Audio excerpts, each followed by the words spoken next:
I wake up every minute with the fever dreams. I push my mind to a limit where it needs to be. I work blind, got vision I don't need to see. I'm picking mind over matter, I believe in me. I need to find more hours in the day to breathe. Need to find more power in the way I be. And when my mind turns sour with the painful scenes, I need to scream.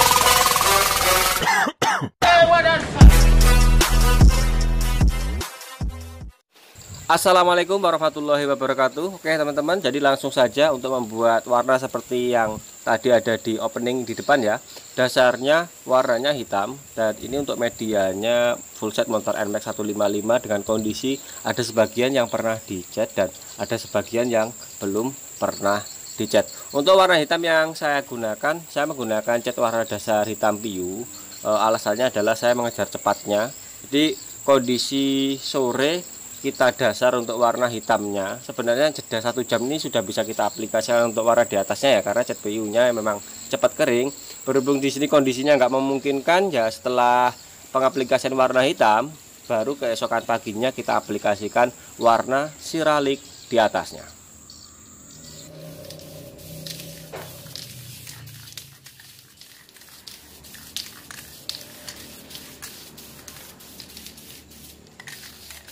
Kemarin setelah kita aplikasikan Luxury Brown XP 9406 nya 2 atau 3 layer sesuai dengan kebutuhan ya. Kalau untuk satu set habis motor NMAX itu habisnya 2 itu sudah lumayan tebal banget.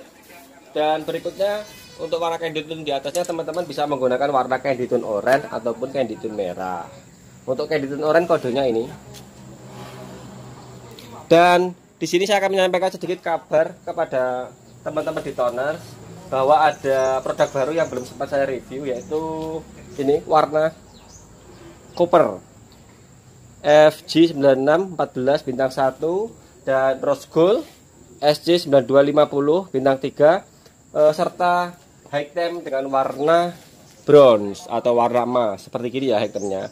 Untuk cara mengaplikasikan ketiga warna ini, linknya saya sertakan di kolom deskripsi dari video ini. Setelah kurang lebih 1 jam dari pengaplikasian warna siraliknya, kita langsung bisa mengaplikasikan untuk warna candy tone-nya.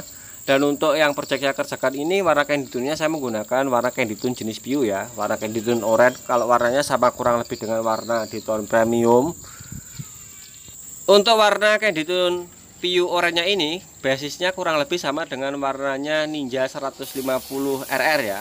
Cuman ini tidak kita tambahi dengan partikel mutiara emas atau lembing emas. Jadi candy tone orange piu, warnanya basisnya seperti Ninja 150 RR, langsung kita aplikasikan di atas warna siraliknya. Misalkan teman-teman memainkan warna jenis cat NC untuk candy tone orange-nya, itu bisa juga ya. Cuman resikonya ya NC seperti itu mungkin gampang pudar.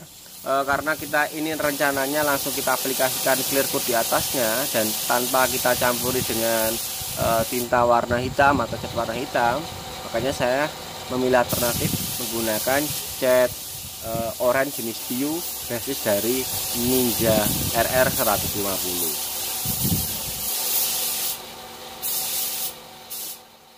Untuk clear coatnya di sini saya pakai tipe HS 2100 produk dari Bilcoat. Untuk karakter clearnya tentunya teman-teman sudah banyak yang tahu ya. Ini clear HS yang kental. Dan untuk thinnernya saya usahakan di bawah TDS. Untuk TDS-nya 0,5, tapi saya usahakan di separuhnya 0,25 ya. Jadi separuhnya dari TDS. Kenapa demikian? Saya pengen mengejar daging clear yang langsung tebal dan mendapatkan permukaan yang benar-benar flat. Jadi teknik pengaplikasiannya saya mengaplikasikan clear ini nanti tidak pakai flash off ya. Jadi 3 layer langsung kita aplikasikan tanpa flash off. Untuk percobaan pertama memang panelnya banyak. Ada beberapa panel dengan saya gunakan metode pencampuran clear yang berbeda-beda. Jadi saya tidak langsung mencampur clear yang banyak.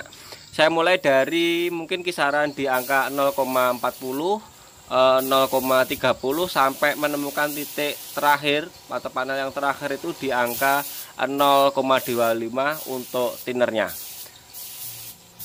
Untuk spek spray gun ini minigun ya, gedang hijau dengan nozzle 0,8.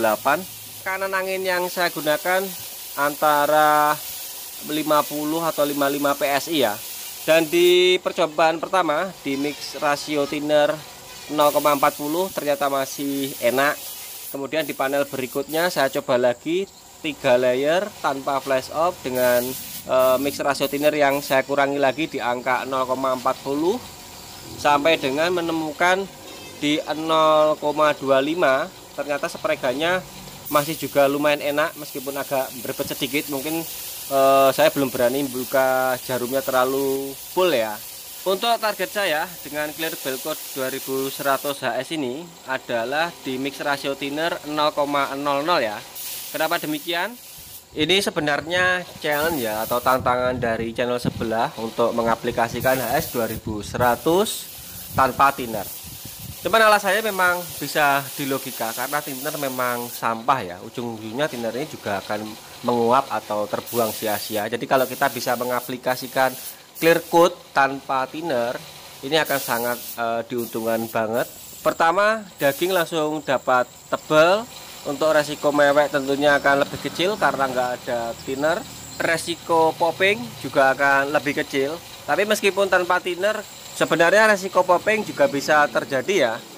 Makanya dari itu di sini saya memakai teori yang disampaikannya, teori menumpuk kertas 5 lapis. Jadi nggak langsung dalam 2 lembar atau 3 lembar baru kita susul 2 lembar tumpukan kertas, enggak. Jadi kita lapis per lapis lembar kita aplikasikan berurutan tanpa flash off. Cuman untuk tumpukan kertas tiap lembarnya tetap kita kasih kesempatan clear tooth untuk bernapas ya. Ini untuk menghindari popping. Jika kita logika kembali seperti karakter clear HS 2100 produk dari Belcoat ini ya, yang karakter clearnya memiliki flow time yang agak lambat, ini sebenarnya sangat gampang banget untuk membuat flat jika kita mengaplikasikan dengan teknik ini ya. Jadi saya masih mempelajari terus teknik ini karena nantinya ini akan sangat menguntungkan banget bagi diri saya sendiri ya. Dalam artian kita nggak akan perlu proses flow coat. Untuk mendapatkan ketebalan daging yang kita inginkan, juga permukaan clear yang benar-benar flat sesuai dengan keinginan kita.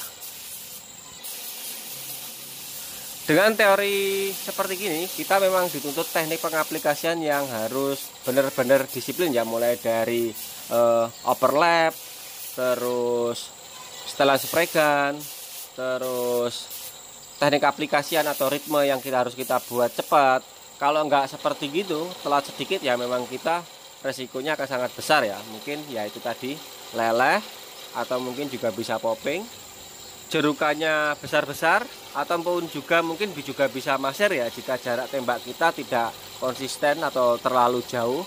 Untuk resiko masir atau mendebu itu bisa juga terjadi. Dari beberapa pengalaman yang saya pelajari untuk teknik tarik triggernya, trigger tarik pull ya, jadi nggak entul-entul jendit-jendit istilahnya untuk cabin paint project. Karena kalau kita tarik triggernya entul-entul jendit-jendit, itu ketebalan clearnya nggak akan bisa sama ya, dan resiko mewek juga clear yang terlihat bubur pada akhirnya itu besar kemungkinan akan terjadi.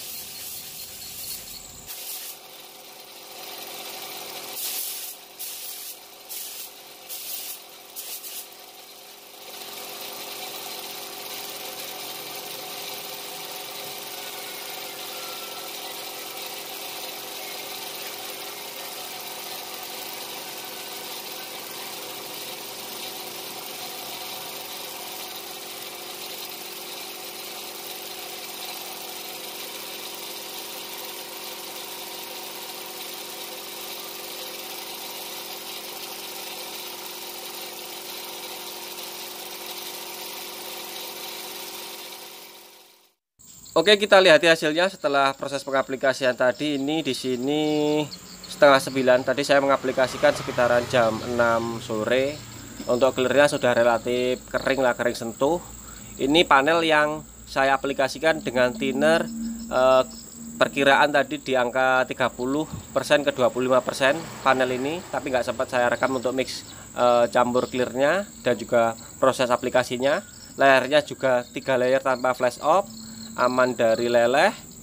Dan ini untuk panel dengan campuran mix rasio kisaran 40, jadi agak sedikit agak banyak. 3 lapis juga. Kalau kita lihat di leleh yang parah ya nggak ada, di area pinggir relatif aman. Cuman ada beberapa sedikit bagian di belakang ngumpul pada ujung ya. Ini karena mungkin tadi kebanyakan thinner. Jadi di angka 0,40 itu untuk teknik aplikasi 3 layer tanpa flash off masih kebanyakan. Mungkin setelan saya yang kurang pas atau filling saya yang kurang pas. Tapi hanya pada bagian pinggir ya, enggak sampai leleh full. Enggak. Ini sama tadi untuk campuran thinner di angka kisaran 40 kurang sedikit atau 40%, 0,40 maaf 0,40, jadi masih di bawah TDS. Hasilnya flat. Kalau untuk urusan flat, gedang hijau memang nggak ada obat, flatnya dapat. Kalau kita pakai yang thinner core itu masih tetap ada jerukan ya. Dan untuk aplikasi clear tanpa thinner, kalau thinner core perasaan saya ya malah gampang karena spray gaya sudah pinter ya. Tapi untuk membuat flat di thinner core, jika kita pakai mix rasio thinner yang sedikit atau mungkin bahkan bisa tanpa thinner, itu agak susah untuk membuat flat. Ini bagian spakbor yang tadi saya aplikasikannya ngawur pada bagian terakhir. Sebenarnya juga nggak ngawur sih, juga tetap mikir karena medianya memang nggak rata, PDA-nya banyak lekukan, jadi seperti terlihat ngawur. Dan untuk teknik aplikasikannya, kalau media kecil seperti gini saya menjulukinya atau menamainya iwir-iwir ya. Jadi tetap kita kasih kesempatan tiap layernya thinner untuk menguap sebentar, baru kita lapis lagi. Kita kasih kesempatan entah itu cuma 5 detik atau 4 detik, baru kita tambah lagi. Itu teknik mengaplikasikan atau seperti halnya menumpuk kertas 5 lapis dengan cara satu persatu, tidak langsung tebel 2 tambah 3, tidak. Hasilnya seperti gini. Ini yang ngawur aplikasikannya spakbor. Lihat di pinggirnya, nggak ada yang leleh ya, nggak ada, karena tinnernya cuma sedikit. Pengaplikasian kita tanpa flash off, jadi jeruannya relatif sedikit banget atau minim banget, bahkan ini bisa dikatakan sudah flat kalau untuk saya. Tinggal dikit, nggak usah dibola, sudah roto banget lur. Nah coba lihat jeruannya.